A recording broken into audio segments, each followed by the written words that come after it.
Hey guys, welcome to source point. आज हम लोग डिस्कस करेंगे विजन आइज की करंट अफेयर्स जो कि हमारे जून मंथ की चल रही है। तो इन्वायरमेंट की एक लेसन हमारी कंप्लीट हो गई है। आइए देखते हैं रेस्ट ऑफ दी जो आर्टिकल बची है उसे हम लोग कंप्लीट करेंगे। सबसे पहले glacier lake Atlas of Ganga river basin है। तो ये एक यहाँ पे आप देखो कि एटलस बनाया गया है। तो ये क्या है, गंगा रिवर बेसिन के बारे में हम लोग डिटेल देखेंगे। फिर ऑर्गेनिक फार्मिंग है। तो ऑर्गेनिक फार्मिंग बहुत ही शानदार तरीके से एक one of the best article आप कह सकते हो इन्वायरमेंट का, क्योंकि बहुत ही ज़्यादा डेप्थ में एक लेंदी आर्टिकल भी है और ईच एंड एवरी पॉइंट आपका यहाँ पे क्लियर होने वाला है। अगर आपको आज तक कुछ भी डाउट है ऑर्गेनिक फार्मिंग से लेकर, तो वो सारे डाउट यहाँ पे क्लियर होने वाले हैं। तो मुझे ये पर्सनली बहुत अच्छा लगा आर्टिकल, और ये बहुत लेंदी है तो मुझे लगता है कि टाइम टेकन हो जाएगा।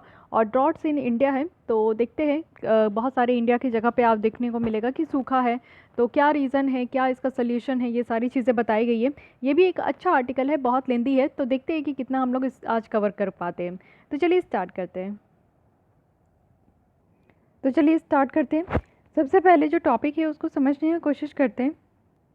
Glacier lake Atlas of Ganga river basin.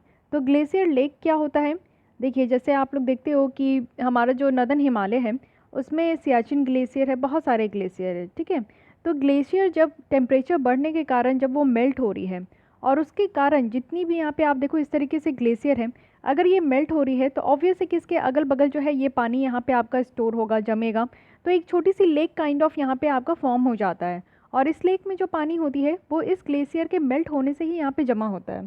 तो जिसे हम लोग ग्लेशियर लेक कहते हैं, यानी कि ऐसा वाटर मास जो कि आप लोग देखो कि जिसमें जितना भी पानी है वो ग्लेशियर के कारण ही, या फिर ये आप देखो कि ग्लेशियर के सामने ही इस तरीके का जो है, सामने भी बन सकता है, यहाँ पे साइड में भी बन सकता है। तो ये ग्लेशियर के आसपास ही जो लेक होते हैं ना, उसको हम लोग ग्लेशियर लेक कहते हैं। अब इसकी एटलस बनाने की बात की जा रही है, और ये भी कहाँ, तो गंगा रिवर बेसिन का। तो देख लेते हैं कि बातें क्या की जा रही है। रिसेंटली जो मिनिस्ट्री ऑफ जल शक्ति है उनके द्वारा ये एटलस रिलीज़ किया गया है। अब इस एटलस को यहाँ पे लाया गया है किसके द्वारा, तो नेशनल हाइड्रोलॉजिकल प्रोजेक्ट। अब ये नेशनल हाइड्रोलॉजिकल प्रोजेक्ट के बारे में अगर हम लोग देखें तो ये काम कर रहे हैं मिनिस्ट्री ऑफ जल शक्ति के तहत। जितना भी पानी से रिलेटेड काम होता है ये हमारे यहाँ न्यू मिनिस्ट्री बनाई गई है जिसका नाम है मिनिस्ट्री ऑफ जल शक्ति। तो इसका एम यही है कि यहाँ पे जितने भी वाटर रिसोर्सेज हैं ना हमारे देश में, उससे रिलेटेड जो भी इंफॉर्मेशन है उसकी क्वालिटी, यानी कि वाटर रिसोर्सेज का एक्सटेंड बढ़ाना, क्वालिटी बढ़ाना, साथ ही एसेसिबिलिटी बढ़ानी, और साथ ही साथ जितने भी targeted water resources management institution है उसकी कैपेसिटी को भी और ज़्यादा मजबूत करना हमारे देश में। ये जो प्रोजेक्ट है ये नेशनल हाइड्रोलॉजिकल प्रोजेक्ट है, हाइड्रोलॉजी प्रोजेक्ट है, जो कि आपको नेशनल रिमोट सेंसिंग सेंटर्स देखने को मिलेगा जो कि इसरो का है। ये काफ़ी ज़्यादा हाइड्रोलॉजिकल स्टडीज़ करते हैं, यानी कि पानी के ऊपर इनका जो अध्ययन है वो बहुत ज़्यादा होता है। और ये पानी के ऊपर जो ये स्टडीज़ करते हैं ये सैटेलाइट के डेटा के हेल्प से करते हैं, और जियो स्पेशल जो टेक्निक्स है उनके हेल्प से करते हैं। इट मीन्स कि हमारे जोग्राफी, यानी कि अर्थ की जितनी भी यहाँ पे हर एक जगह, यानी कि जहाँ पे भी आपको देखना है कि पानी स्कार्सिटीज़ है तो क्यों है, वहाँ के लोग कितना ज़्यादा पानी यूज़ करते हैं, वहाँ पे आपका वेटलैंड कितना है, लेक कितना है, रिवर कौन सी पास होती है। तो ये सारी चीज़ें उस एक पर्टिकुलर जगह का जो आपका इस्तेमाल किया जाता है, टेक्निक का यूज़ करके वहाँ पे आपका सारा इन्फॉर्मेशन जो कलेक्ट किया जाता है उसको हम लोग जियो स्पेशल टेक्निक कहते हैं। सैटेलाइट के हेल्प से जो हम लोग डेटा को कलेक्ट करते हैं किसी भी जगह का, पूरे इंडिया का ही करते हैं, तो उसको हम लोग सैटेलाइट डेटा कहते हैं। तो ये दोनों तरीके से डेटा यहाँ पे लिया जाता है इसरो के तहत, और इसरो जो है वो हाइड्रोलॉजिकल प्रोजेक्ट में काफ़ी ज़्यादा जो है एक स्टडी भी कर रहे हैं। ये इसका पार्ट है जिसमें कि डिटेल जो ग्लेशियर लेक है उसको देखा जा रहा है। और ग्लेशियर लेक आपको देखने को मिलता है कि आउटबर्स्ट फ्लड भी होता है, यानी कि ग्लेशियर लेक कई बार जो है ये आपका ज़रूरत से ज़्यादा अगर ये अपर लेवल जो है पानी का वो अगर क्रॉस हो जाए तो इसे कहते हैं आउटबर्स्ट फ्लड, यानी कि फ्लड भी आ जाती है, अगल बगल के क्षेत्रों में ये पानी पूरी तरीके से भर जाते हैं। तो ये भी एक आज के डेट में अलार्मिंग सिचुएशन हो चुका है, और आज के डेट में कहने का मतलब है कि एक डिजास्टर का संकेत देता है ये भी, ठीक है। तो एक कैचमेंट एरिया जो कि हमारे इंडियन हिमालय रिवर में आपको देखने को मिलेगा, जो कि इंडस है, गंगा है, ब्रह्मपुत्र है। तो ये तीन ऐसी रिवर है जो कि बहुत ही ज़्यादा बड़ी है। गंगा जो है वो हमारे देश की बड़ी है, साथ ही आप लोग देखते हो इंडस है, और इंडस का आप लोग कैचमेंट एरिया देखो, या फिर बेसिन कहते हैं, यानी कि कहाँ तक ये जो आपका, जैसे ये गंगा रिवर है तो गंगा रिवर की आपकी ट्रिब्यूटरी भी होती है, डिस्ट्रीब्यूटरी भी होती है। ट्रिब्यूटरी मतलब कि आप देखते हो कि जो सहायक नदियाँ होती है, left bank tributaries, right bank tributaries, और डिस्ट्रीब्यूटरीज यानी छोटी छोटी नदियाँ भी आकर इससे मिलती है। तो ये सारी चीज़ें जो है जहाँ तक ये क्षेत्र में फैली है उसको हम लोग बेसिन कहते हैं। तो बेसिन बहुत बड़ा होता है। कोई रिवर जो है पर्टिकुलर, आप देखो कि गंगा रिवर 5-6 स्टेट से होकर गुजरती है। ये आपका उत्तराखंड, यूपी, बिहार, वेस्ट बंगाल, ये सब हो गया। तो लेकिन इसकी जो ट्रिब्यूटरीज डिस्ट्रीब्यूटरीज है वो और भी ज़्यादा फैली हुई है, तो इसलिए ये एरिया बहुत बड़ा हो जाता है। ठीक है, तो इसको हम लोग क्या कहते हैं, इसको रिवर बेसिन कहते हैं। तो अब गंगा रिवर बेसिन के बारे में बेसिक देख लेते हैं, क्योंकि ये हमारे लिए काफ़ी ज़्यादा इंपॉर्टेंट है। मैं इसको ट्रिपल स्टार मार्क के साथ रखूँगी। तो गंगा रिवर बेसिन की अगर हम लोग बात करें तो कहाँ कहाँ तक ये फैला है, ये देख लीजिए। हमारे इंडिया के साथ साथ आपको देखने को मिलेगा कि ये नेपाल में है, तिब्बत वाला एरिया है जो कि चाइना का है, और बांग्लादेश में है। तो 4 देश में तो ये हमारी जो गंगा रिवर बेसिन है ये फैली हुई है। हमारे साथ साथ नेपाल हो गया, तिब्बत वाला एरिया हो गया चाइना का, और बांग्लादेश हो गया। ठीक है, इसमें जो 14 हाईएस्ट पीक है पूरे वर्ल्ड की, उसमें से 9 जो है वो आपका गंगा रिवर बेसिन में ही है, और इसी में आपका माउंट एवरेस्ट भी आ जाता है। अदर पीक्स अगर हम लोग देखें तो जो 8000 से भी ऊपर है इस बेसिन में, वो कंचनजंगा है, लोत्से है, मकालू है, छोयो है, तो ये सब आप देख सकते हैं, धौलागिरी है, अन्नपूर्णा है। तो ये सारे जितने भी फेमस है जो अदर पिक्स है जिसकी हाइट जो है 8000 से ज़्यादा है, तो वो भी आपको गंगा रिवर बेसिन में ही देखने को मिलेगा। इस एटलस में अगर हम लोग बात करें तो गंगा रिवर बेसिन को यहाँ पे 11 सब बेसिन में डिवाइड किया गया है, यानी कि छोटे छोटे बेसिन में डिवाइड किया गया है, जिससे कि इसको समझने में आसानी हो। अब यहाँ पे हम लोग देखें कि जितनी भी रिवर अगर ये आती है एक दूसरे से मिलती है, तो उसके कन्फ्लुएंस पॉइंट से इसको जो है डिवाइड किया गया। जैसे यमुना जो कि आपका राइट से ज्वाइन होता है, वहीं अगर रिवर जैसे देखें सरदा और घाघर, गंडक, कोशी जो कि लेफ़्ट से गंगा रिवर को ज्वाइन करती है, तो ये सारी रिवर के जो है जिस तरीके से ये ज्वाइन होते हैं ना, उस हिसाब से इसको डिवाइड किया गया है। क्लाइमेट अगर हम लोग गंगा रिवर बेसिन के ऊपर देखें तो कैसा रहता है, तो ये ट्रॉपिकल है और सब ट्रॉपिकल है, टू टेम्परेट सब ह्यूमिड आपको देखने को मिलेगा। इट मीन्स कि ट्रॉपिकल और सब ट्रॉपिकल ये सारे टेम्परेट रीजन किसको कहते हैं। तो बेसिक एक फैक्ट समझने की कोशिश कीजिए, क्योंकि ये रीज़न समझने में काफ़ी लोगों को यहाँ पे प्रॉब्लम होती है। 2-3 बच्चों के द्वारा मुझसे पूछा गया, तो मैं अभी मुझे याद आया तो मैं इसको क्लियर कर देती हूँ। ये देखिए, ये इक्वेटर है जिसे हम लोग कहते हैं 0 डिग्री। ठीक है, उसके बाद आपको ट्रॉपिक ऑफ कैंसर देखने को मिलेगा 23 हाफ डिग्री, ये नॉर्थ हो गया, ये कैंसर है। ये आपका कैप्रिकॉन है जो कि 23 हाफ डिग्री साउथ हो जाएगा कैप्रिकॉन, ये आपका साउथ पोल हो जाएगा, एंड ये आपका नॉर्थ पोल हो जाएगा। ये हमारा अर्थ हो गया। ठीक है, अब ट्रॉपिकल एरिया हम लोग किसको कहते हैं, ट्रॉपिकल एरिया उस एरिया को कहते हैं जो कि ट्रॉपिक ऑफ कैंसर से लेकर ट्रॉपिक ऑफ कैप्रिकॉन के बीच में है। ठीक है, तो यहाँ पे आपको देखने को मिलेगा, और हमारे भारत में आपको पता है कि ट्रॉपिक ऑफ कैंसर से होकर गुजरता है, यानी कि 8 ऐसे राज्य हैं जिससे कि हमारे देश से ट्रॉपिक ऑफ कैंसर गुजरता है। अब आपकी काम ये है कि आपका टास्क है, होमवर्क है कि आप लोग कमेंट बॉक्स में ये लिख के बताइए, वो भी सीरीज़ में। सीरीज़ कैसे, तो वेस्ट टू ईस्ट नहीं लिखना, आपको ईस्ट टू वेस्ट लिख कर बताना है कि कौन कौन सी हमारे यहाँ इंडियन स्टेट से जो है ट्रॉपिक ऑफ कैंसर पास होती है। ठीक है, ये तो हमारा हो गया कौन सा रीजन, तो ये हमारा हो गया ट्रॉपिकल रीजन। फाइन, अब टेम्परेट रीजन की बात करें तो वो रीजन जो कि नॉर्थ पोल और यहाँ पे ट्रॉपिक ऑफ कैंसर के बीच में है, तो इसको हम लोग टेम्परेट रीजन कहते हैं। ये हो गया, और नीचे भी कैप्रिकॉन से लेकर जो आपका साउथ पोल तक है, तो इसको हम लोग टेम्परेट रीजन कहते हैं। ठीक है, तो ये चीज़ें याद रखनी है। यहाँ पे आपका बीच में सब ट्रॉपिकल हो जाता है, ट्रॉपिकल, और इसके बीच में आपका सब ट्रॉपिकल हो जाता है। ठीक है, टेम्परेट के बीच में। तो इट मीन्स कि यहाँ पे अगर हम लोग टेम्परेचर देखें तो ये हमारा ट्रॉपिकल से लेकर सब ट्रॉपिकल और टेम्परेट सब ह्यूमिड तक भी है। गंगा रिवर बेसिन की अगर हम लोग बात करें तो एनुअल जो वाटर पोटेंशियल ये कैरी करती है, तो 525 बिलियन क्यूबिक मीटर तक ये यहाँ पे कैरी करती है, जिसका टोटल यूटिलाइजेशन जो है सरफेस वाटर रिसोर्सेज का बेसिन में जो होता है वो 250 तक हो जाता है। यानी कि जितना ये अपने अपने साथ पानी कैरी करती है उसका 250 तक जो है ये आपका यहाँ पे देखने को मिलेगा कि हाँ यूटिलाइज हो जाता है। तो ये बेसिक फैक्ट्स एंड फिगर्स है जो कि आपको गंगा रिवर बेसिन के बारे में पता चला। अब देखते हैं यहाँ पे कि की फाइंडिंग क्या क्या है एटलस में। इससे पहले अगर आप देखो कि सब बेसिन जो 11 सब बेसिन है इसको देख लीजिए, ये टेबल काफ़ी इंपॉर्टेंट है। तो सबसे पहले है बागमती। बागमती का एरिया आप देख सकते हो यहाँ पे 7000 है। इतना एरिया वाज याद मत कीजिए, नहीं याद होगा। ठीक है, हल्का फुल्का देख लीजिए आप लोग कि किस किस यहाँ पे ट्रिब्यूटरीज के नाम पे ये आपका सब जो यहाँ पे बेसिन है वो कैसे कैसे डिवाइड किया गया है। So first one is Bagmati, second है यहाँ पे गंडक, थर्ड है घाघर, फोर्थ है कमला, फिफ्थ है यहाँ पे कोसी, सिक्स्थ है लोअर गंगा, सेवन्थ है रामगंगा, 8 है राप्ती, 9th है शारदा, और 10th है अपर गंगा, और 11th है यमुना। तो इस तरीके से 11 जो है ये आपका डिवाइड किया गया है। अगर लोकेशन आप लोग देख सकते हो ये गंगा रिवर बेसिन का जो कि यहाँ पे बताया जा रहा है, तो ये आप लोग देख सकते हो ये वाला एरिया है। ओके, अब इस वाले एरिया में हिमाचल प्रदेश, अच्छा उत्तराखंड, सिक्किम, ये वाला एरिया आपको देखने को मिलेगा। ठीक है, यहाँ पे सारा रिवर आपको देखने को मिलेगा। ये 11 जो आपका डिवाइड किया गया है। 1 second, this one is Yamuna. देखिए इधर से आप लोग देखिए, ये है लोअर गंगा, कोसी, कमला, बागमती, गंडक, राप्ती, घाघर, उसके बाद रामगंगा, शारदा, अपर गंगा और यमुना। ठीक है, तो ये चीज़ें आप लोग ध्यान रखिएगा कि किधर किधर से कैसे कैसे यहाँ पे आपका डिवाइड किया गया है। तो ये 11 सब बेसिन है, तो ये ध्यान रखिएगा, ठीक है।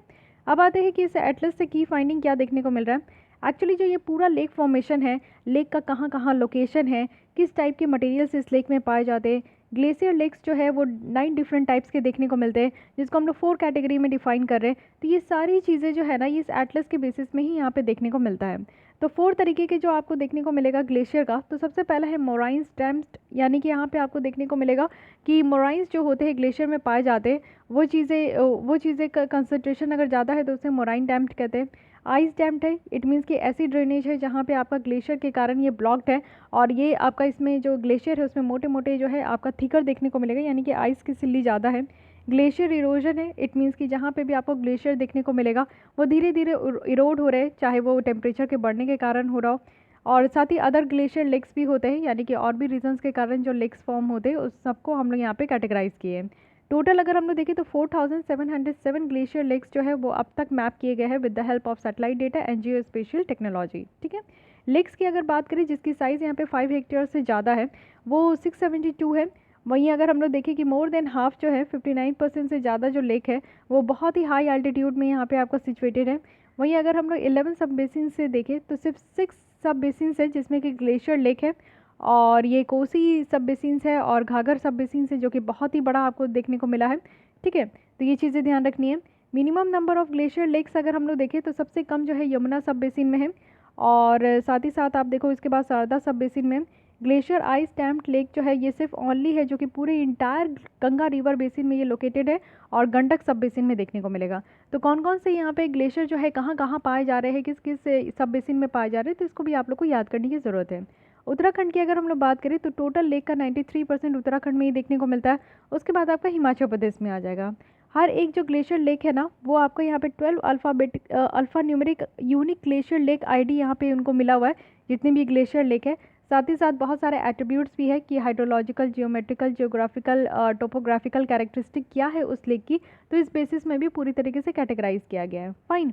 अब देखते हैं कि एक्सपेक्टेड यूटिलिटीज़ क्या है, ये जो एटलस बनाया जा रहा है इसका यूज़ कहाँ कहाँ हो सकता है। तो मे भी यहाँ पे डेटा एक अच्छा खासा हो, क्योंकि हमारे देश में हर एक क्षेत्र में आपको लैक ऑफ डेटा देखने को मिलता है, जिसके कारण सरकार को भी प्रॉब्लम होती है कि वो पॉलिसी फ्रेम नहीं कर पाते एप्रोप्रिएट, और साथ ही ग्राउंड लेवल में जो ग्राउंड लेवल में आकर इम्प्लीमेंट करने की प्रॉब्लम होती है, तो लैक ऑफ डेटा के कारण वो इम्प्लीमेंट भी नहीं हो पाता है। तो इसलिए इस तरीके का एटलस को यूज़ करके क्या किया जाएगा, तो ज़्यादा से ज़्यादा हम लोग के पास अगर डेटा होगा तो क्लाइमेट चेंज की जो एनालिसिस है वो हम लोग यहाँ पे समझ पाएंगे, ऑथेंटिक डेटाबेस प्रोवाइड कर पाएंगे, जिससे कि जो भी चेंजेस अगर हो रहा है ग्लेशियर वाले पार्ट में तो उसको मॉनिटर किया जाएगा।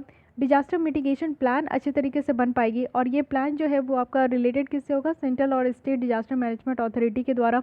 तो जहाँ पे पता चलेगा कि हाँ ऐसी ऐसी यहाँ पे खतरनाक सिचुएशन अराइजेज होती है, तो बेटर है ना कि ये सारी जो अथॉरिटी है हमारे देश में जो डिजास्टर से होने वाली जितनी भी क्षति होती है उसको मैनेज करते हैं, तो वो पहले ही इसको मैनेज करेंगे। साथ ही यहाँ पे क्रिटिकल ग्लेशियर लेक, यानी कि ऐसी ग्लेशियर लेक है जो कि पता चल रहा है कि आगे आने वाले कुछ ही दिनों में ये ग्लेशियर लेक आउटबर्स्ट फ्लड होने वाले। इट मीन्स कि इस लेक में जो पानी की यहाँ पे लेवल है वो ज़रूरत से ज़्यादा बढ़ने वाली है, और इससे अगल बगल वाले लोगों को क्षति पहुँचने वाला है। तो पहले ही प्रिकॉशनरी मेजर्स ले लिया जाएगा। साथ ही यहाँ पे आप देखो कि डिटेल प्रोजेक्ट रिपोर्ट भी यहाँ पे प्रिपेयर किया जाएगा, वो भी न्यू हाइड्रो पावर या मल्टीपर्पज़ प्रोजेक्ट के लिए।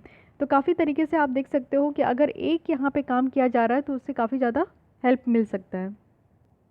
So this is all about this topic. I hope कि आपको ये समझ में आ रहा होगा। अच्छा हाँ, ये ग्लेशियर लेक के बारे में जो मैं बता रही थी, तो जैसे ग्लेशियर रिट्रीट होता है तो जो फॉर्मेशन है ग्लेशियर लेक का वो आपको देखने को मिलेगा कि मोराइंस और आइस डैम्स के बियॉन्ड होता है।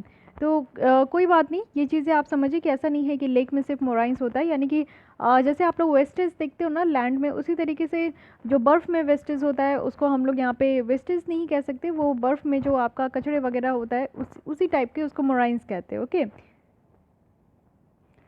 तो जो अनकॉन्सोलिडेटेड जो एक्यूमुलेशन होता है डेब्रिस का, तो उसी को हम लोग कहते हैं, यानी कि कचरे का जो जमाव हो जाता है ग्लेशियर से, तो उसको हम लोग कहेंगे ग्लेशियर यहाँ पे मोराइंस। ओके, तो ये आपको समझ में आ गया। मेनली यहाँ पे आपको गंगा रिवर बेसिन के बारे में समझना है, ये सही है। एंड देन यहाँ पे 11 जो सब बेसिन है इसके बारे में याद रखिएगा।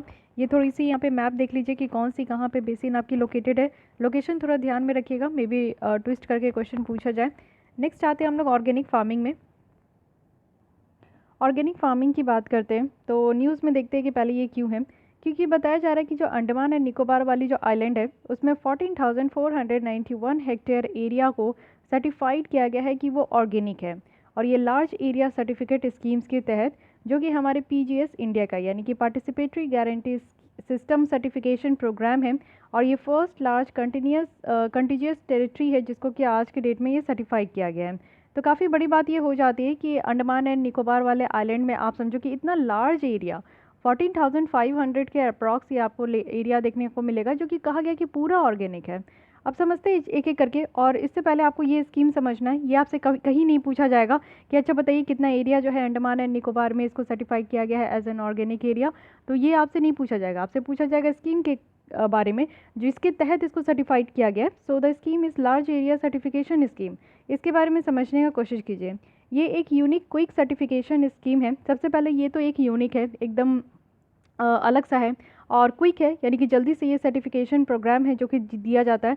अगर कोई पोटेंशियल एरिया है, ऐसा लग रहा है हमारे देश में कि ऑर्गेनिक फार्मिंग करने के लिए वो सारे लैंड जो है बहुत ही ज़्यादा सुटेबल है, तो उनको ये क्विक एकदम तुरंत से जो है ये आपको सर्टिफिकेट दे दिया जाता है। ऑर्गेनिक फार्मिंग क्या है, जिनको नहीं पता है थोड़ा सा वेट कीजिए, आगे चलकर अभी हम लोग डिस्कस करेंगे। ये लॉन्च किया गया था department of agriculture and farmer welfare के थ्रू, और एक फ्लैगशिप स्कीम हमारे यहाँ आया था, वो भी परंपरागत कृषि विकास योजना। देखिए ये बहुत बड़ी स्कीम है और बहुत ही इंपॉर्टेंट है। आई थिंक ये 2016 में आया था। उस समय यही कहा गया था कि हमारे देश में ज़्यादा से ज़्यादा ऑर्गेनिक फार्मिंग करने को प्रमोट करना है। जैसे कि आपको पता है कि सिक्किम है, तो सिक्किम पूरा का पूरा ऐसा राज्य है हमारे देश का जिसको ऑर्गेनिक स्टेट ही कहा जाता है, और ये पहला है। ठीक है, तो यही चीज़ कहा जा रहा है कि और भी ज़्यादा हमारे देश में जो राज्य है, यूनियन टेरिटरीज है, उसमें भी ये ऑर्गेनिक फार्मिंग का प्रमोशन किया जाए। तो इसके लिए परंपरागत कृषि विकास योजना लाया गया था।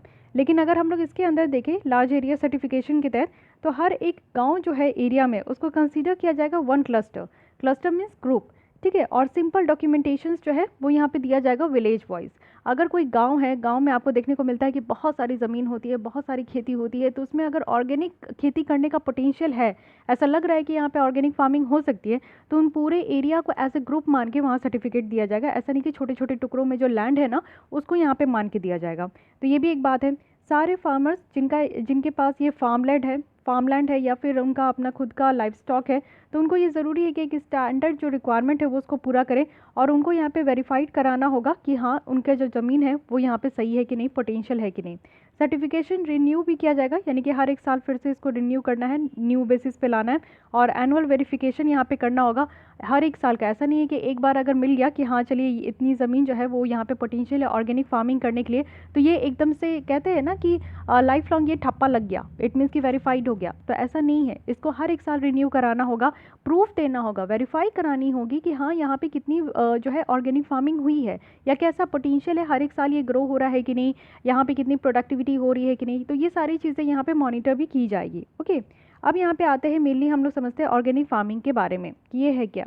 अगर हम लोग FAO के अकॉर्डिंग देखें, इट मीन्स कि फूड एंड एग्रीकल्चर ऑर्गेनाइजेशन के अकॉर्डिंग देखें, जो कि यूनाइटेड नेशन की ऑर्गेनाइजेशन है, तो ऑर्गेनिक एग्रीकल्चर एक यूनिक प्रोडक्शन मैनेजमेंट सिस्टम है जिसमें कि एग्रो इकोसिस्टम हेल्थ को यहाँ पे प्रमोट किया जाता है और इन्हांस किया जाता है। इट मीन्स कि आप जानते हो कि जो हमारा ट्रेडिशनल खेती करने का जो तरीका है उसमें आप लोग देखो कि हम लोग पानी को भी बर्बाद करते हैं, यानी कि इतना ज़्यादा इरीगेशन का सिंचाई की ज़रूरत होती है जिसमें कि हम लोग पानी की हम लोग को बहुत ज़्यादा ज़रूरत होती है। और कुछ क्रॉप तो ऐसे होते हैं जो कि वाटर इंटेंसिव होती है, इट मीन्स कि अगर उनको पानी नहीं दिया जाए तो उनकी प्रोडक्शन ज़्यादा नहीं होती, इल्ड नहीं ज़्यादा होता। तो इसके कारण क्या कर रहे हैं किसान, इसके कारण आप जानते हो कि ग्राउंड वाटर से, पाताल से पानी निकाल रहे हैं पंप के थ्रू, और पानी जो है हमारी ग्राउंड लेवल टेबल जो है वो बहुत ज़्यादा डाउन हो गई है। सेकंड चीज़ क्या कर रहे हैं कि ज़्यादा से ज़्यादा अच्छा फल फ्रूट हो उसके लिए जो है फर्टिलाइज़र दे रहे हैं। फर्टिलाइज़र से आप देखो कि एक तो उस खाने पे इफ़ेक्ट होता है जो भी यहाँ पे प्रोडक्शन हो रहा है फूड पे, दूसरा चीज़ है कि सॉइल की फर्टिलिटी इम्बैलेंस हो रही है, और तीसरी चीज़ है कि यहाँ पे जो लोग हैं, जो किसान हैं, उनके ऊपर भी इसका एडवर्स इम्पैक्ट होता है अगर वो फर्टिलाइज़र को ज़्यादा देर इनहेल करते हैं तो। साथ ही साथ आप देखो कि यहाँ पे और तीसरा क्या काम किया जा रहा है, तो तीसरा ये काम हो रहा है कि यहाँ पे इमिशन बहुत ज़्यादा होती है। मीथेन की इमिशन आप देख सकते हो, बहुत सारे ऑक्साइड्स की इमिशन यहाँ से देख सकते हो कि एग्रीकल्चर एरिया से बहुत ज़्यादा होता है। और हमारे देश में मोर देन 60% जो पॉपुलेशन है वो एग्रीकल्चर सेक्टर्स में ही यहाँ पे डिपेंडेंट है। इवन हमारी इकॉनमी की बैकबोन है एग्रीकल्चर। तो एग्रीकल्चर को ऐसा नहीं है कि हम लोग यहाँ पे बहुत ज़्यादा मैकेनाइजेशन कर सकते हैं, मशीन वगैरह का उपयोग हम लोग ज़्यादा नहीं कर सकते, क्योंकि हमारे यहाँ के जो किसान हैं वो small and marginal land holding किसान हैं। स्मॉल और मार्जिनल अगर लैंड होल्डिंग की बात करें तो कहने का मतलब है कि ऐसे किसान जिनके पास 1 हेक्टेयर से भी कम का ज़मीन है, और या तो ऐसे किसान जिनके पास जो है ना 1 हेक्टेयर तक का ज़मीन है। तो इतनी कम ज़मीन में इतने टुकड़े टुकड़े ज़मीन पे वो अपनी खेती करते हैं, तो ऐसे किसानों को जितना वो इनपुट लगाते हैं उतना उनको आउटपुट नहीं मिलता। भले सरकार के द्वारा बहुत सारा हेल्प किया जा रहा है, तो चलिए थोड़ी सी स्टेबलाइज समझ सकते हैं, लेकिन उनको ज़्यादा बेनिफिट नहीं होता जिससे वो मशीन वगैरह खरीद सके, कुछ आधुनिक चीज़ खरीद के जो है फार्मिंग सेक्टर्स पे वो अप्लाई कर सके। तो ऐसा नहीं हो पाता है। इसलिए सरकार का ये मानना है कि क्यों ना हम लोग जो है ज़्यादा से ज़्यादा, क्योंकि इससे क्या हो रहा है कि हम लोग अपने इन्वायरमेंट को डिस्ट्रॉय कर रहे हैं, हमारी जो है आप लोग देखो हेल्थ भी डिस्ट्रॉय हो रहा है कि आप लोग उतना ज़्यादा जो है इंजेक्शन वाला फूड खा रहे हो, आर्टिफिशियली जो है ये सारी जो है जब ज़बरदस्ती ज़्यादा फर्टिलाइज़र वगैरह देके इंजेक्शन देकर जो है जल्दी जल्दी ग्रो कराते हैं।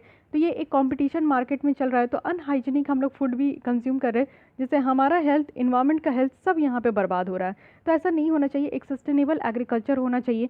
तो सस्टेनेबल एग्रीकल्चर लाने के लिए एक बहुत ही अच्छा तरीका है, वो है organic farming, organic agriculture. Organic agriculture है जिसमें कि हम लोग यहाँ पे इकोसिस्टम का हेल्थ मेंटेन कर सकते हैं। इट मीन्स कि हमारी बायोडाइवर्सिटी हो गई, बायोलॉजिकल साइकिल हो गया, सॉइल बायोलॉजिकल एक्टिविटी हो गई, इट मीन्स कि सॉइल फर्टिलिटी मेंटेन होगी, सॉइल की हेल्थ मेंटेन होगी। तो ये सारा काम हम लोग कर सकते हैं, वो भी कुछ मैकेनिकल मेथड के थ्रू, जिससे कि जितना भी आप देखो कि इनपुट लगता है ना, उससे कई ज़्यादा जो है आउटपुट निकल कर आएगा और किसान को भी फ़ायदा होगा। ठीक है, तो इसलिए यहाँ पे लाए गए हैं। अगर हम लोग यहाँ पे बात करें ऑर्गेनिक प्रोडक्ट का, तो ये एक सिस्टम ऑफ एग्रीकल्चर के तहत इसको ग्रो किया जाता है। इसमें केमिकल फर्टिलाइज़र का यूज़ ज़्यादा नहीं होता।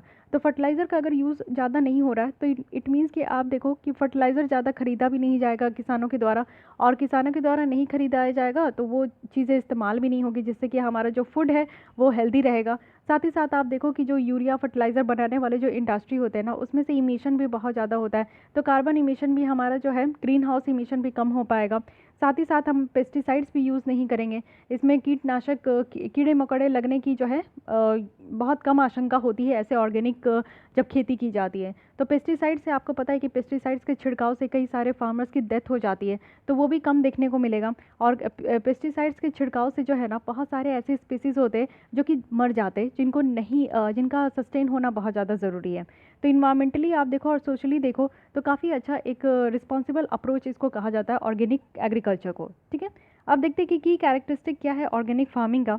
तो सबसे पहला है कि ऑर्गेनिक मैटर लेवल को यहाँ पे मेंटेन करना, यानी कि सॉइल हेल्थ को यहाँ पे मेंटेन करना। ठीक है, अब आपको ये बताना है कि सरकार के द्वारा सॉइल हेल्थ को मेंटेन करने के लिए एक योजना लाया गया था, उसका क्या नाम है आपको कमेंट बॉक्स में बतानी है। ठीक है, और सेकंड यहाँ पे क्या है कि इनसॉल्युबल जो न्यूट्रिएंट सोर्सेज है उसका यहाँ पे यूज़ करना, यानी कि ज़्यादा से ज़्यादा न्यूट्रिएंट का इस्तेमाल नहीं करना। आपको पता है कि मिट्टी में एक अपनी मात्रा में जो है न्यूट्रिएंट होती है, जिस मिट्टी में नाइट्रोजन की मात्रा कम हो जाती है, तो उसमें आपको नाइट्रोजन की मात्रा डालनी होती है, वो भी फर्टिलाइज़र के हेल्प से डालते हैं। इफेक्टिव रिसाइकिल होगा ऑर्गेनिक मटेरियल का, जिसमें कि क्रॉप रेसिड्यू और जो लाइव स्टॉक मैन्योर्स होते हैं ना, उसको बेटर तरीके से रिसाइकिल भी कर सकते हैं। साथ ही आप देखो कि वीड, डिजीज़, पेस्ट कंट्रोल, ये सब भी यहाँ पे आपका हो जाएगा। और जो ऑर्गेनिक जितने भी क्रॉप्स होते हैं ना, तो वहाँ पे क्या होता है कि आपका नेचुरल प्रीडेटर्स आपको देखने को मिलेगा इसमें, और क्रॉप रोटेशंस के हिसाब से यहाँ पे आपका जो है ये क्रॉप प्रोडक्शन होता है। कहने का मतलब है कि जितने कीटनाशक कीटाणु वगैरह लगते हैं, वीड वगैरह लगते हैं, जो कीड़े मकोड़े खा जाते हैं सारे क्रॉप को, तो ये सारा काम यहाँ नहीं होगा। एक्सटेंसिव मैनेजमेंट हो सकता है, यानी कि एनिमल का भी यहाँ पे वेलफेयर होता है, लाइव स्टॉक का भी वेलफेयर होता है, और न्यूट्रिशन वगैरह का भी ध्यान दिया जाता है। हाउसिंग, हेल्थ, ब्रीडिंग, रेयरिंग, ये सारी चीज़ों का यहाँ पे ख्याल किया जाता है। साथ ही केयरफुल अटेंशन दिया जाता है कि जो फार्मिंग सिस्टम है ना, उसका क्या इम्पैक्ट हो रहा है हमारे वाइडर इन्वायरमेंट में। और साथ ही साथ इसके साथ जो वाइल्ड लाइफ और जो नेचुरल हैबिटाट है उसको भी कंजर्व करने की बात की जाती है। तो एक ऑर्गेनिक फार्मिंग यानी कि एक ऐसा मेथड जिसके साथ आपको देखने को मिलेगा कि कई सारे यहाँ पे आपके सुझाव दिए गए हैं। तो पहला क्या है कि ऑर्गेनिक मैटर लेवल को यहाँ पे मेंटेन करना है। दूसरा क्या है कि सॉइल न्यूट्रिएंट को यहाँ पे मेंटेन करना है। थर्ड क्या है कि रिसाइकिल हो सकता है जितने भी ऑर्गेनिक मटेरियल है। फोर्थ क्या है कि पेस्टिसाइड्स का इस्तेमाल नहीं करना है। फिफ्थ क्या है कि यहाँ पे वेलफेयर हो सकता है एनिमल लाइफ स्टॉक का भी। एंड सिक्स्थ और लास्ट क्या है कि यहाँ पे आपका इम्पैक्ट भी देखा जाएगा कि फार्मिंग सिस्टम से किस तरीके से वहाँ के इन्वायरमेंट में इम्पैक्ट हो रहा है। फाइन, अब देखते हैं कि ऑर्गेनिक फार्मिंग से यहाँ पे बेनिफिट क्या है। तो यहाँ पे बेनिफिट आप देखो कि हेल्थ बेनिफिट है, इकोलॉजिकल बेनिफिट है, यानी कि इन्वायरमेंट बेनिफिट है, रिसोर्सेज का सही तरीके से हम लोग यूज़ कर सकते हैं, और साथ ही साथ इकोनॉमिक बेनिफिट भी है। तो ये चारों बेनिफिट को एक एक करके हम लोग आराम से देखते हैं। हेल्थ बेनिफिट क्या है, बहुत सारे ऐसे स्टडीज़ की गए हैं किए गए हैं, अध्ययन किए गए हैं, जिससे ये पता चल रहा है कि ऑर्गेनिक फूड जो है ना, इसमें कुछ चीज़ें बहुत ज़्यादा होती है। जैसे आप एंटीऑक्सीडेंट कैपेसिटी देखो, टोटल पॉलीफेनॉल्स देखो, ये सारी चीज़ें जो है ना बहुत ज़्यादा होती है, जिससे कि हमारे बॉडी में जाकर हमें जो है ये सारी चीज़ों की ज़रूरत है, एंटीऑक्सीडेंट की ज़रूरत है। जैसे आप लोग देखते हो कि जैसे एज बढ़ते जाती है तो कई तरीके की आपको झुर्रियाँ देखने को मिलेगी, आपकी स्किन डल हो जाती है, झुर्रियाँ आने लगती है, बहुत तरीके का डैमेजेस आपको फील करने को मिलता है अपने बॉडी में। तो एंटीऑक्सीडेंट आपको फ्रेश रखता है, एक्टिव रखता है, साथ ही आपके मसल्स और जो टिश्यूज़ होते हैं, सेल्स होते हैं, उसको रिपेयर करते रहता है, जिससे कि आपकी स्किन, हेयर, नेल्स, ये सारी चीज़ें बहुत बेटर रहती है। तो ये सारी चीज़ों की हम लोग को ज़रूरत है, जो कि ऑर्गेनिक फूड से हमें बिल्कुल से मिल जाता है।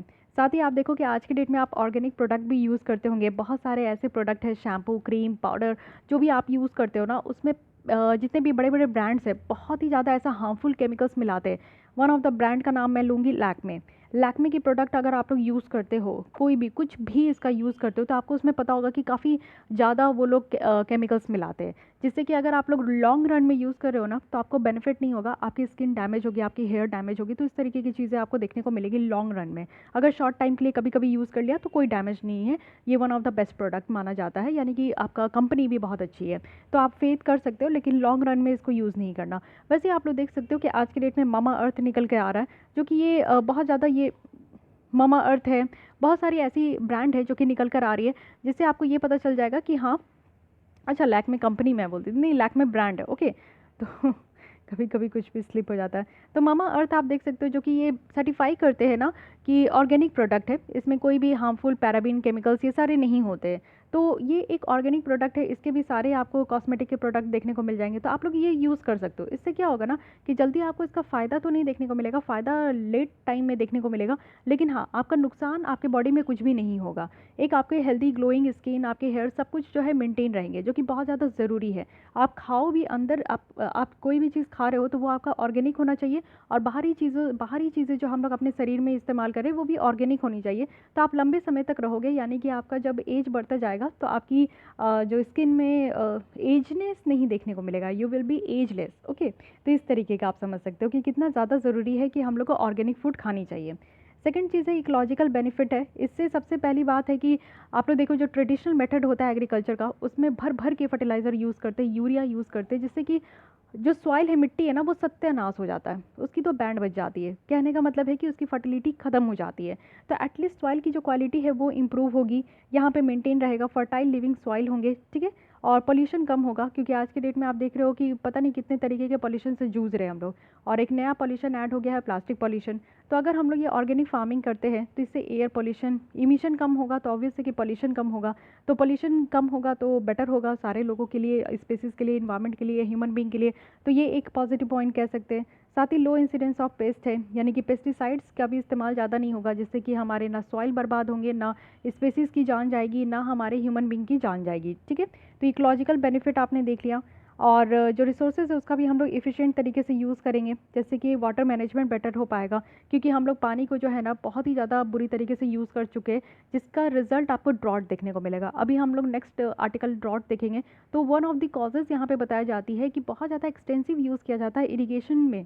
तो कई बार आप देखते हो कि पर ड्रॉप मोर क्रॉप जो है, इस तरीके का सरकार की भी मूव्स आई है, जैसे कि प्रधानमंत्री कृषि सिंचाई योजना है, जिसके तहत यही है पर ड्रॉप मोर क्रॉप, जो कि स्प्रिंकल फार्मिंग, स्प्रिंकल आपका जो इरिगेशन है, इस तरीके का ड्रिप इरिगेशन है, इस तरीके की मेथड अपनाई जाती है, जो कि हम लोग दूसरे कंट्री से सीख के आए हैं।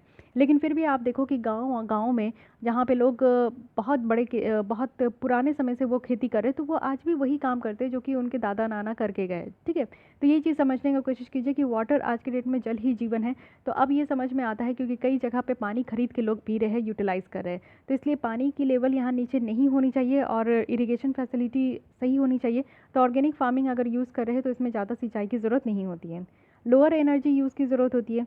बहुत सारे पॉपुलर क्रॉप्स आप देखो, जैसे कॉर्न है, भुट्टा है, तो ये आप लोग देखो कि इसमें नाइट्रोजन रिच सॉइल की ज़रूरत होती है, जो कि हाई एनर्जी यूज़ करते हैं। वहीं अगर ऑर्गेनिक फार्मिंग की बात करें तो यहाँ पे नाइट्रोजन रिच सॉइल जो है ये ऑलरेडी अचीव्ड है। यहाँ पे कंपोस्टेड यहाँ पे मैन्योर होता है, और कवर क्रॉप का यहाँ पे यूज़ किया जाता है। तो इससे क्या है ना कि एनर्जी का कम से कम इस्तेमाल हो रहा है। तो हम लोग रिसोर्सेज को भी ज़्यादा से ज़्यादा बर्बाद नहीं कर रहे हैं, बहुत ही एफिशिएंट वे में यूज़ हो रहा है। इकोनॉमिक बेनिफिट की बात करें तो ऑब्वियस है कि इससे इनकम जो है यहाँ पे आपका इंक्रीज़ होगा। लॉन्ग रन में अगर हम लोग देखें तो इनपुट कॉस्ट डिक्रीज़ हो जाएगा, यानी कि जितना इनपुट लगाया जा रहा है बीज खरीदने में, पौधे को बढ़ाने में, साथ ही साथ इसमें वाटर का इस्तेमाल करने में, फर्टिलाइज़र का इस्तेमाल करने में, तो ये सारी चीज़ों में किसानों की पैसे बहुत खर्च हो जाती है।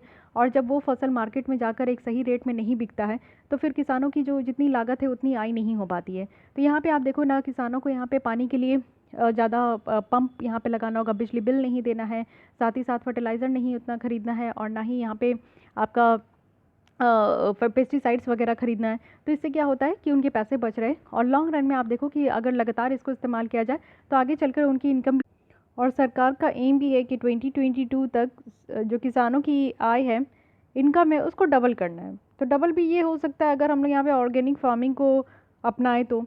एम्प्लॉयमेंट अपॉर्चुनिटी भी है। अगर हम लोग बहुत सारे स्टडीज़ के अकॉर्डिंग देखें तो ऐसा बताया जाता है कि जो ऑर्गेनिक फार्मिंग है इसमें ज़्यादा लेबर इनपुट की ज़रूरत होती है, जितना कन्वेंशनल आपको देखने को मिलेगा फार्मिंग सेक्टर उससे भी ज़्यादा। तो इससे क्या होगा कि ज़्यादा से ज़्यादा लोगों की ज़रूरत होगी, तो एम्प्लॉयमेंट अपॉर्चुनिटी भी यहाँ पे निकल कर आएगी, और वो भी हमारे जैसे देश में जहाँ पे अनएम्प्लॉयमेंट बहुत ज़्यादा है।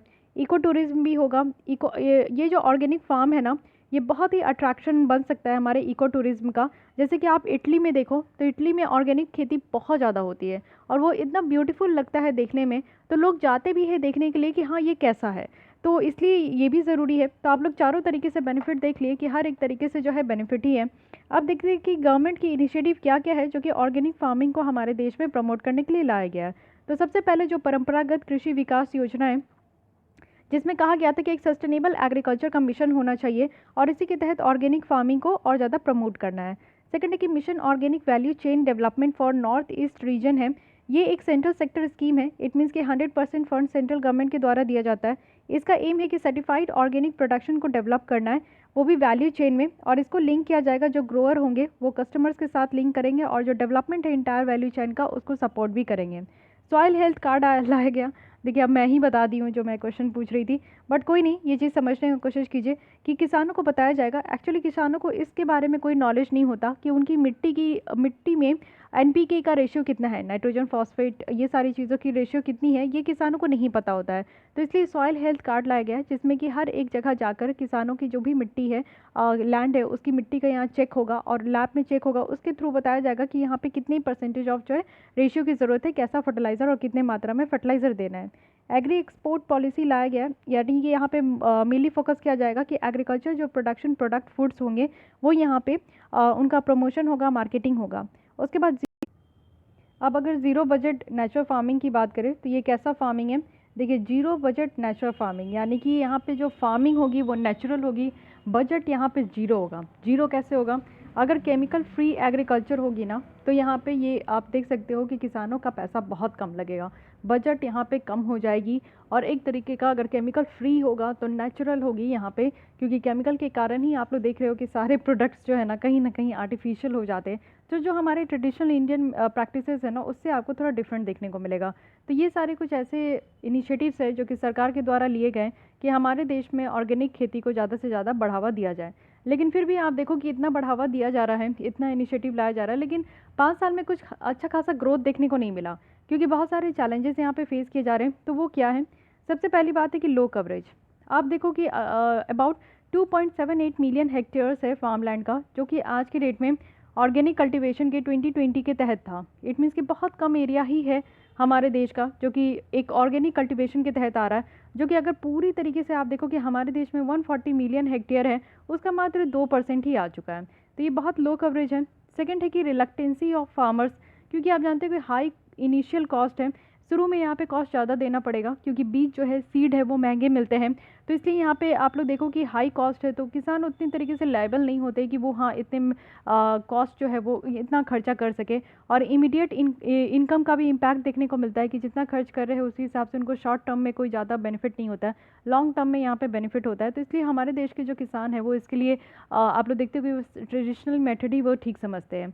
और डिस्पैरिटी देखने को मिलेगा सप्लाई और डिमांड में। मेजर जो डिमांड है बहुत सारे पेरिशेबल आइटम्स का, पेरिशेबल आइटम्स वो होते हैं जो कि ख़राब हो जाते हैं, जैसे आप टोमेटो को सालों तक नहीं रख सकते, कुछ महीनों तक भी नहीं रख सकते, वो ख़राब हो जाते हैं। तो ऐसे बहुत सारे आप देखो वेजिटेबल्स है जो कि ख़राब हो जाते हैं। तो वैसे आइटम्स का जो है ना ज़्यादा से ज़्यादा डिमांड्स होता है मेट्रो में।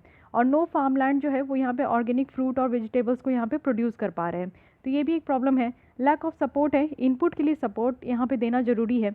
गवर्नमेंट को यहाँ पे सब्सिडीज़ देनी होगी केमिकल फर्टिलाइज़र को लेकर और पेस्टिसाइड्स को लेकर। देखिए यहाँ पे देनी क्या होगी, आज के डेट में सरकार भर भर के देती है। केमिकल फर्टिलाइज़र और जो पेस्टिसाइड्स की बात करूँ तो बहुत ज़्यादा देते हैं, बट इसी तरीके का प्रोविज़न जो है ना ऑर्गेनिक इनपुट में भी देना होगा। अगर यहाँ पे ऑर्गेनिक जो सीड है वो बहुत महंगे आ रहे हैं तो सरकार को यहाँ पे सब्सिडी देना होगा जिससे कि किसान उसको परचेज़ कर सके। साथ ही कंफ्यूज्ड सर्टिफिकेशन एक फ्रेमवर्क है, यानी कि आप देखो कि एक कमी है unique well known third party certified जो पॉलिसी है और फ्रेमवर्क है कि कहाँ पे ऑर्गेनिक फूड प्रोडक्ट्स जो है वो बेचा जा रहा है। इट मीन्स कि हमारे यहाँ जो है ना इस तरीके का एक कंफ्यूज्ड सर्टिफिकेशन फ्रेमवर्क भी देखने को मिल रहा है, जिससे काफ़ी ज़्यादा ट्रस्ट इशू है, यानी कि विश्वास करने योग्य ही नहीं है। तो ये भी एक प्रॉब्लम क्रिएट कर रहा है, इसके बारे में अभी डिटेल देखेंगे। हाई प्राइस है ऑर्गेनिक प्रोड्यूस का, फाइनल प्राइस अगर आप ऑर्गेनिक प्रोड्यूस का देखोगे तो बहुत ज़्यादा हाइयर होता है अगर कन्वेंशनल जिस तरीके से प्रोडक्ट हमारे यहाँ निकल कर आ रहा है। लैक ऑफ क्वालिटी स्टैंडर्ड है बायो मैन्योर का, यानी कि कोई भी फिक्स स्टैंडर्ड नहीं है, क्वालिटी पैरामीटर्स नहीं है बायो फर्टिलाइजर्स को लेकर और बायो मैन्योर्स को लेकर। तो ये भी एक प्रॉब्लम है हमारे देश में। सो ये सारे इतने चैलेंजेस है जो कि ऑर्गेनिक सेक्टर्स में फेस किए जा रहे हैं, तो इसको ओवरकम करना ज़रूरी है। वे फॉरवर्ड में बताया जा रहा है कि अवेयरनेस कैंपेन्स लाना होगा जहाँ पे हॉलिस्टिक वे में और कम्युनिटी ड्रिवन अप्रोच की ज़रूरत है। जैसे स्वच्छ भारत हो गया तो स्वच्छ फूड होना चाहिए। बहुत सारे कैंपेन्स ऐसे भी चल रहे हैं जो कि यहाँ पे ऑर्गेनिक फार्मिंग के बेनिफिट को लोगों तक पहुँचाए, मतलब लोगों को बताना होगा, उनको अवेयर करना होगा। लोग इससे अवेयर ही नहीं होते। ये इतना आप देखते हो कि इंग्लिश लैंग्वेज में लगता है कोई टेक्निकल भाषा है, यहाँ पे टेक्निकल वर्ड है जिसको समझना मुश्किल है। तो यहाँ पे लोगों को उन्हीं के लैंग्वेज में समझाना होगा कि ये क्या है। जब तक किसान समझेंगे नहीं तब तक वो इसको अडॉप्ट नहीं कर पाएंगे। स्मार्ट ट्रांसपोर्ट और डेडिकेटेड चैनल ऑफ सप्लाई की ज़रूरत है। जैसे आज की डेट में आप देख रहे हो ग्रीन कॉरिडोर बहुत सारी बनाई जा रही है, जिसमें मेनली वहाँ पे सिर्फ ट्रांसपोर्टेशन होगा, जो ग्रीन वेजिटेबल्स फ्रूट से रिलेटेड है वही यहाँ पे ट्रांसपोर्टेशन करने के लिए मेनली उस तरीके का कॉरिडोर बनाया जा रहा है।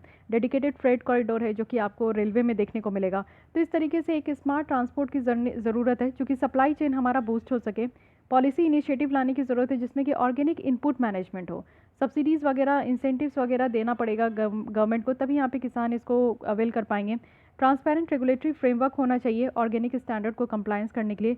जैसे FSSAI का यहाँ पे जैविक भारत लोगो है ऑर्गेनिक फूड के लिए, और यहाँ पे कंज्यूमर्स को ये समझने में आसानी होती है, यानी कि जो ऑर्गेनिक फूड है उसको नॉन ऑर्गेनिक फूड से ये अलग बनाता है। तो इसलिए आप लोग देखो कि इस तरीके का लोगो भी होना चाहिए, इस तरीके की पहचान भी होनी चाहिए जिससे कि हम लोग बेटर तरीके से आइडेंटिफाई कर सके। ओके, सो ये सारे वे फॉरवर्ड है जो कि किया जा रहा है और भी बेहतर तरीके से करने की ज़रूरत है। अगर हम लोग यहाँ पे बात करें कि सर्टिफिकेशन कन्फ्यूज़न है क्या, तो किसी भी फूड के लिए जिसको बेचा जाएगा एज ए ऑर्गेनिक, ये ऑर्गेनिक है, तो क्या वो वेदर वो फ्रेश होगा या पैकेज्ड प्रोडक्ट होगा, ये सर्टिफाइड किया जाना चाहिए, वो भी 2 सिस्टम से। इस रोड को आप लोग देखो कि ये जो तरीका है ये काफ़ी लॉन्ग है, वाइंडिंग भी है और एक महंगाई भी है, ये आपको एक्सपेंसिव भी देखने को मिलेगा। तो हमारे यहाँ national programme for organic production है, इसको यहाँ पे 2001 में अडॉप्ट किया गया था, वो भी ministry of commerce and industry के द्वारा। इस प्रोग्राम के अंदर क्या है कि 28 यहाँ पे आपका थर्ड पार्टी सर्टिफाई करते हैं और वो चेक करते हैं किसी भी फार्म को कि वो फ्री है कि नहीं मैन्युफैक्चर्ड केमिकल्स, यानी कि ऐसे प्रोडक्ट जिसमें कि आप देखो कि फर्टिलाइज़र वगैरह, इंसेक्टिसाइड्स का, हर्बिसाइड्स का, पेस्टिसाइड्स का इस्तेमाल हुआ है कि नहीं। अगर इस्तेमाल हुआ है तो उसको ऑर्गेनिक फूड के कैटेगरी में नहीं रखते, अगर इस्तेमाल नहीं हुआ तो उसको ऑर्गेनिक फूड के कैटेगरी में रखते हैं। इन केस ऑफ अगर प्रोसेस्ड फूड की बात करें तो जो सर्टिफायर है ना वो यहाँ पे चेक करते हैं कि आपका ये NPOP के तहत आया है कि नहीं, यानी कि national programme for organic production के तहत ये है कि नहीं, इसको सर्टिफाइड करना है। और जितने भी सर्टिफाइड फूड होते हैं वो इंडिया की जो ऑर्गेनिक लोगो है उसको ये फॉलो करते हैं। ठीक है, ये ऑर्गेनिक लोगो आप लोगों को दिख जाएगा। अगर आप लोग ऑर्गेनिक जो है कोई भी प्रोडक्ट यूज़ करते हैं तो उसमें बड़े बड़े अक्षरों में ऑर्गेनिक लिखा रहता है। ठीक है, आप फैब इंडिया का ऑर्गेनिक प्रोडक्ट का भी एक देखते हो कि उनका अपना एक ब्रांड है फैब इंडिया, जो कि सारे ऑर्गेनिक प्रोडक्ट ही वो सेल करते हैं, तो वहाँ पे आपको सारे ऑर्गेनिक प्रोडक्ट मिल जाते हैं। तो ये भी एक चीज़ आपको देखने को मिलेगा कि हाँ, सर्टिफाइड जो फूड्स है ना वो अपना ऑर्गेनिक लोगो कैरी करेंगे। ठीक है, तो ये सारी चीज़ें याद रखनी है। अब एक और बात होती है PGS इंडिया के बारे में हम लोग देखे थे कि participatory guarantee system for India है। एक्चुअली आप लोग देखो कि ये जो थर्ड पार्टी सर्टिफिकेशन है ना, ये इससे बाहर है, यानी कि ये 38 कंट्रीज़ में इसको प्रैक्टिस किया जाता है। और मेनली यूनियन मिनिस्ट्री ऑफ जो एग्रीकल्चर एंड फार्मर्स वेलफेयर है हमारे देश में, इसको 2018 से इसको फॉलो कर रहे हैं। यहाँ पे 5 और मोर जो ग्रोअर्स है ना, वो यहाँ पे एक दूसरे के साथ अगर ग्रुप में रह रहे हैं और उनको ट्रेन किया गया है ऑर्गेनिक फार्मिंग से, मतलब कि ऑर्गेनिक फार्मिंग के लिए उनको ट्रेन किया गया है गवर्नमेंट स्कीम्स के तहत, तो वो लोग यहाँ पे इंक्लूड होते हैं। फिर उसके बाद उनको यहाँ पे रीजनल काउंसिल के थ्रू भी काफ़ी ज़्यादा हेल्प दिया जाता है। तो इस तरीके से आप समझ सकते हो कि पार्टिसिपेटरी गारंटी सिस्टम है। यानी कि इंडिया में आज के डेट में अगर हम लोग देखें तो कितना ऐसा ग्रुप है, तो 6646 यहाँ पे ग्रुप है, जो कि यहाँ पे 2.1 लाख फार्मर्स को कंप्राइजेस करता है। इसके तहत इतने किसान आ चुके हैं जो कि ऑर्गेनिक फार्मिंग से रिलेटेड वो ट्रेंड हो चुके हैं। Okay, so this is all about organic farming. I hope कि आपको ये लेसन अच्छी लगी होगी, समझ में आई होगी। And yes, one more thing कि status of organic farming in India, this is the most important. इससे क्वेश्चन आपके डायरेक्टली, यानी कि एक स्टेटमेंट दो स्टेटमेंट तो आपका डायरेक्ट निकल कर आ सकता है। तो चलिए इसे देखते हैं। हम लोग पूरे वर्ल्ड में, यानी कि वर्ल्ड की जो ऑर्गेनिक एग्रीकल्चर लैंड है, इसमें हम लोग 8 नंबर पे आते हैं और फर्स्ट नंबर पे आते हैं अगर टोटल नंबर ऑफ प्रोडक्शन देखें। 2020 के डेटा के हिसाब से ये बताया जा रहा है कि ऑर्गेनिक प्रोडक्शन जो हमारे देश में हुआ है वो पूरे वर्ल्ड में फर्स्ट नंबर पे हुआ है। हम लोग जो है 2.7 मिलियन मेट्रिक टन तक जो है सर्टिफाइड ऑर्गेनिक प्रोडक्ट को यहाँ पे प्रोड्यूस करते हैं, जिसमें हमारे यहाँ क्या क्या फूड प्रोडक्ट है, तो शुगर केन है, ऑयल सीड है, सीरियल्स है, मिलेट्स है, कॉटन है। तो ये सब ऑर्गेनिक फूड है जो कि हम लोग यहाँ पे प्रोड्यूस कर रहे हैं। और जो एक्सपोर्ट हो रहा है, यानी कि हमारे देश में यूज़ तो हो रहा है, बाकी हम लोग दूसरे कंट्री में भी इसको एक्सपोर्ट कर रहे हैं, तो ये भी 51% से ये हमारा बढ़ा है। साथ ही अगर हम लोग देखें तो डिफरेंट स्टेट है, जिसमें कि मध्य प्रदेश लार्जेस्ट प्रोड्यूसर है यहाँ पे, ठीक है, ऑर्गेनिक प्रोडक्ट का। उसके बाद महाराष्ट्र है, कर्नाटक है, यूपी और राजस्थान है। सिक्किम जो है वो फर्स्ट स्टेट है पूरे वर्ल्ड में जो कि यहाँ पे फुल्ली ऑर्गेनिक बन चुका था 2016 में। तो ये कुछ फैक्ट्स एंड फिगर्स है जो कि 5 पॉइंट्स आपका यहाँ पे एकदम गोल्डन पॉइंट्स है, इसको याद करके रखिएगा। तो आइए एक बार रिवाइज कर लेते हैं कि हम लोग यहाँ पे ऑर्गेनिक फार्मिंग के तहत क्या क्या स्टडी किए। सबसे पहले तो यही पता चला कि अंडमान एंड निकोबार में जो है 14,500 हेक्टेयर्स तक को हम लोग यहाँ पे लार्ज एरिया सर्टिफिकेट स्कीम्स के तहत यहाँ पे सर्टिफाइड किए हैं कि वो ऑर्गेनिक पोटेंशियल है यहाँ पे, यानी ऑर्गेनिक खेती की यहाँ पे हो सकती है। अब ये हम लोग देख रहे थे कि लार्ज एरिया सर्टिफिकेशन क्या है, तो ये क्विक सर्टिफिकेशन से यहाँ पे प्रोवाइड किया जाता है वैसे ही लैंड को जहाँ पे पोटेंशियल है कि हाँ ऑर्गेनिक फार्मिंग बेटर तरीके से हो सकता है, ठीक है। साथ ही ऑर्गेनिक फार्मिंग क्या है, तो FAO के तहत कहा गया है। तो ऑर्गेनिक फार्मिंग जिसमें कि human health, species, animal health और इन्वायरमेंट हेल्थ सब यहाँ पे प्रोटेक्ट हो पाता है। की कैरेक्टरिस्टिक हम लोग इसमें देखें, यहाँ पे आपको 6 कैरेक्टरिस्टिक देखने को मिला। बेनिफिट देखें, बेनिफिट 4 एंगल से आपको याद रखना है। Health benefit, ecological benefit, efficient use of resources and economic benefit, ठीक है। स्टेटस भी हमारे देश में पता चल गया आपको। साथ ही गवर्नमेंट की जो इनिशिएटिव है, परंपरागत कृषि विकास योजना, mission organic value chain development for north east region के लिए, सॉइल हेल्थ कार्ड है, जीरो बजट नेचुरल फार्मिंग है, एग्री एक्सपोर्ट पॉलिसी है। चैलेंजेस क्या है, लो कवरेज है, फार्मर्स जो है यहाँ पे उनको हाई एक्सपेंसिव जो सीड और इनपुट है उसकी वजह से प्रॉब्लम हो रहा है। डिस्पैरिटी है कहीं सप्लाई और डिमांड का, लैक ऑफ सपोर्ट है, इनपुट्स के लिए यहाँ पे गवर्नमेंट के द्वारा सपोर्ट नहीं दिया जा रहा है। कंफ्यूज सर्टिफिकेशन फ्रेमवर्क है, हाई प्राइस ऑर्गेनिक प्रोड्यूस का देखने को मिलता है, और लैक ऑफ क्वालिटी स्टैंडर्ड्स है बायो मैन्योर्स का, ठीक है। अवेयरनेस के लिए वे फॉरवर्ड के लिए कहा जा रहा है कि अवेयरनेस कैंपेन्स होना चाहिए, स्मार्ट ट्रांसपोर्ट होना चाहिए, पॉलिसी इनिशिएटिव होनी चाहिए और एक ट्रांसपेरेंट रेगुलेटरी फ्रेमवर्क होनी चाहिए। So this is all about this article. I hope कि आपको ये अच्छा लगा होगा। सो आज के लिए बस इतना ही रखते हैं। ये जो ड्रॉट्स इन इंडिया है इसको मैं जोग्राफी पे आपका जोग्राफी से कनेक्ट करके मैं इसको कवर अप करा दूंगी। तो आज के लिए बस इतना ही। अगर आपको ये लेसन अच्छी लगती है, हेल्पफुल लगती है तो लाइक कीजिए। हमारे साथ डेली यहाँ पे वीडियोस देखने के लिए, लेसन देखने के लिए जुड़ सकते हैं सब्सक्राइब करके। और फिर भी डाउट कोई सजेशन है तो आप कमेंट कर सकते हैं। मिलते हैं कल हम लोग इसी टाइम पे। आज के लिए बस इतना ही। Thank you.